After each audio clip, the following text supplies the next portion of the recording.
WhatsApp Inspirasi Sabda Gereja Kristus Raja Paroki Bajiro.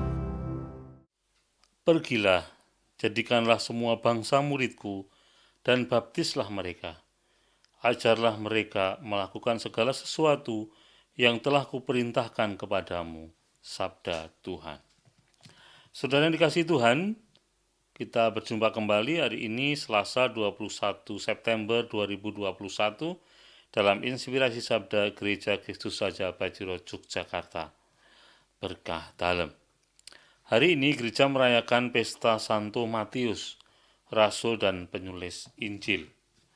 Dan secara khusus bacaan hari ini kita akan bersama-sama mendengarkan bagaimana kisah tentang Santo Matius ini yang akhirnya menjadi pengikut Yesus.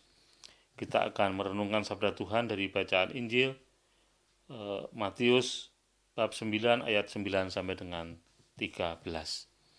Mari kita simak bersama-sama. Pada suatu hari, Yesus melihat seorang yang bernama Matius duduk di rumah cukai. Yesus berkata kepadanya, "Ikutlah aku."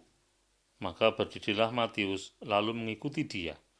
Kemudian ketika Yesus makan di rumah Matius, datanglah banyak pemungut cukai dan orang berdosa, makan bersama-sama dengan dia dan murid-muridnya. Melihat itu berkatalah orang-orang Farisi kepada murid-murid Yesus, "Mengapa guru makan bersama-sama dengan pemungut cukai dan orang-orang berdosa?" Yesus mendengarnya dan berkata, "Bukan orang sehat yang memerlukan tabib, melainkan orang sakit. Maka pergilah dan pelajarilah arti firman ini. Yang kukehendaki ialah belas kasihan dan bukan persembahan. Karena aku datang bukan untuk memanggil orang benar, melainkan orang berdosa." Ya, saudara, ini kisah bagaimana Santo Matius akhirnya menjadi pengikut Kristus yang sungguh menarik, karena dulunya ia adalah pemungut cukai yang di kalangan Farisi dianggap orang yang berdosa, tetapi akhirnya ia menjadi murid Kristus karena dia mau bertobat dan mengubah hidupnya. Dan saudara, apa yang dikatakan oleh Yesus hari ini mungkin juga jadi pertanyaan banyak orang ketika kita sebagai seorang Kristiani mau dan bersedia bergumul atau bergaul dengan mereka yang dianggap sebagai orang berdosa. Dan benar, dokter ada untuk menyembuhkan orang sakit dan bukan orang sehat. Ya. Maka Tuhan Yesus juga ada datang di dunia ini untuk menyelamatkan orang-orang berdosa, manusia berdosa.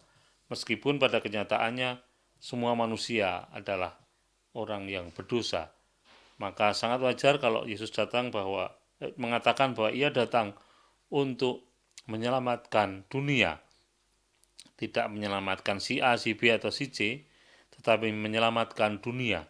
Karena pada dasarnya semua orang yang ada di dunia ini adalah orang yang berdosa.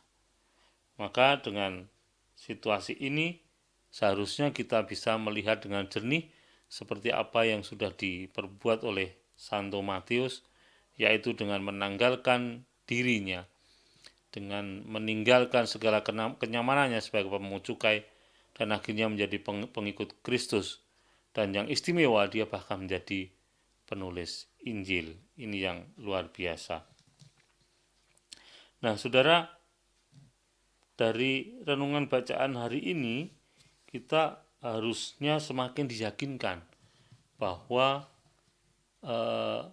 ketika kita menjadi pengikut Kristus, kita seharusnya justru mendekati orang-orang yang dikatakan sebagai orang-orang yang tersingkir, orang-orang yang berdosa, orang-orang yang tidak layak hidup bersama-sama dengan yang lainnya.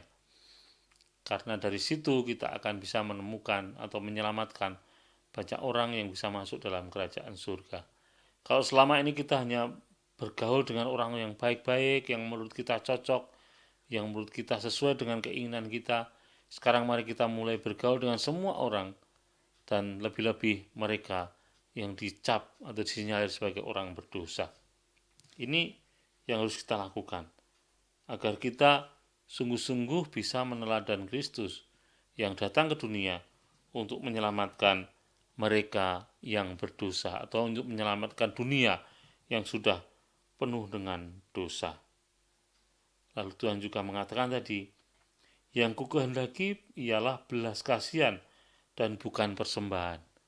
Nah, ini yang dalam dunia kita sebenarnya yang kita hadapi sehari-hari, Tuhan tidak ingin ada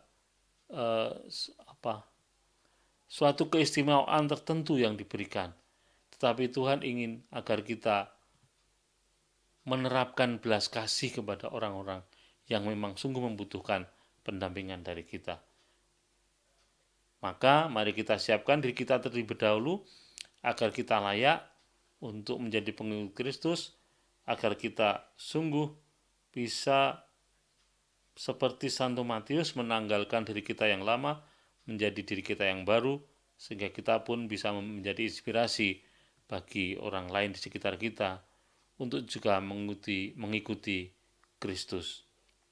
Saudara, mari meneladan Santo Matius, menanggalkan diri kita yang lama menjadi diri kita yang baru, yang sungguh menghayati dan mengamalkan cinta kasih Tuhan. Berkah dalam.